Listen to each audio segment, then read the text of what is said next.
Hello, everyone. I wanted to share with you today a little bit about NotebookLM. It's not the first time I've shared about it. It's a fantastic product from Google that works really well in a lot of situations. It can be really, really useful as you're trying to summarize things or pull sources together and talk to them. And what's unique about NotebookLM is that it takes your content and it makes it the primary source of truth. It still has the language model and it can talk about a wide variety of things, but it's going to try to keep your information at the center when you're working with it. So it's really a cool way that it operates. Now, what's also really amazing is that it is now available for all students. It used to only be for 18 and up, so it was a university tool. Now it is for everybody as long as it's been opened up by your network administrator on the Google admin site. So if your students don't have access to it, check with your LAN manager, your network manager. So notebooklm.google.com is where you want to go if you want to try this out. Now, when you create a notebook for the first time, you get a screen a little bit like this. You can link Google Docs, Google Slides. You can choose PDFs, text, Markdown, MP3 files, so you can voice record your own thoughts, things like that, and upload those. You can also put in websites, YouTube videos, or anything you've copied and pasted. Now, one new thing here is that you can discover sources, and you can do this either at the beginning and describe what you want, or you can look at what is already uploaded to a notebook and discover more sources like it. So let's dive into one that I have created previously. It's the same one I used in the first video I did way back in the fall of last year. And it's all about atoms and molecules and the nature of matter. Now, what I have put in is just a Google slide deck. So I linked my Google slide deck, and you can see it down here. It's got all of my slides in here, and I just asked it to have that as a source. Now, I could also put in study guides or PDF files of resources for kids or websites or YouTube videos, and that Discover tool that we were talking about. You can type in what you're looking for, and then it will go and find some possible sources for you to pull in. Okay, so many sources are possible and useful, and you can check and uncheck what you want to show at any given time.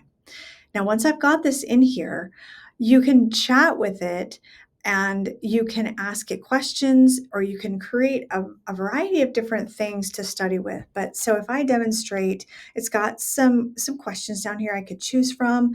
I'm just going to say, what's the difference between an atom and a molecule? And it is going to give you some sources on this. And the sources are anything that you have put in, not some outside internet source. Whoops, and an atom, and I shouldn't talk and type at the same time, and molecule. So once I've done that, it will answer the question, but it will also cite where it gets those sources. So it's talking about your notes when it cites this. So there's the first thing and the second and the third and the fourth. And so it's giving you an explanation. And it's going to be able to talk and break things down step by step for your students if that's what they need.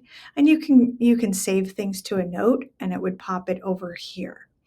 Now, this is the studio area. In the studio area is where you can create some really cool helps to get your kiddos thinking about the content.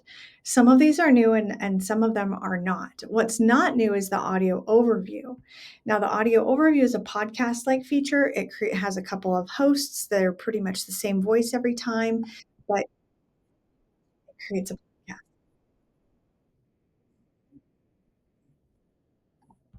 So you can have students create a podcast now. They can do that. And what's new about this, the audio overview is not new, but you can now customize it, and that is new.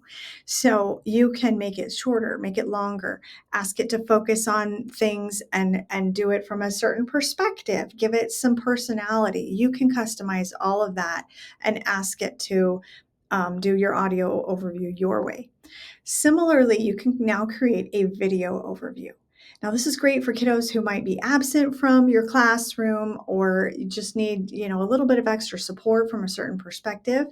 This audio overview, what it does is it creates some visual artifacts and visual things that go with your sources and with like that audio piece. And you can again customize these. So, what this might look like is I'm going to just fast forward and play it.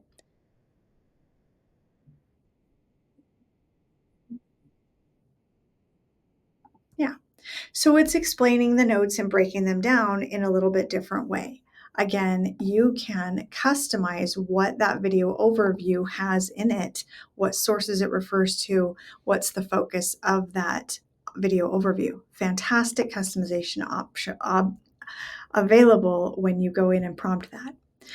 Now, the third new thing is mind mapping. Mind mapping really organizes this information, and for some kiddos this can be really really a useful way to think about this, and then it provides something to explore a little bit too, a different way to access the information. So if I were to go in and break these down, I can see how everything is organized, see what they are, and then I can actually click on them and it will go and talk about from the sources what these things are. So you can definitely make use of this mind map in conjunction with the chatbot. And there are some settings you can tweak in terms of its conversational style. If you want the responses shorter or longer, you can configure that chat. So that's really amazing also. So those are some of the new features. Now, the reports piece is worth mentioning again because there are some really cool things it can do here.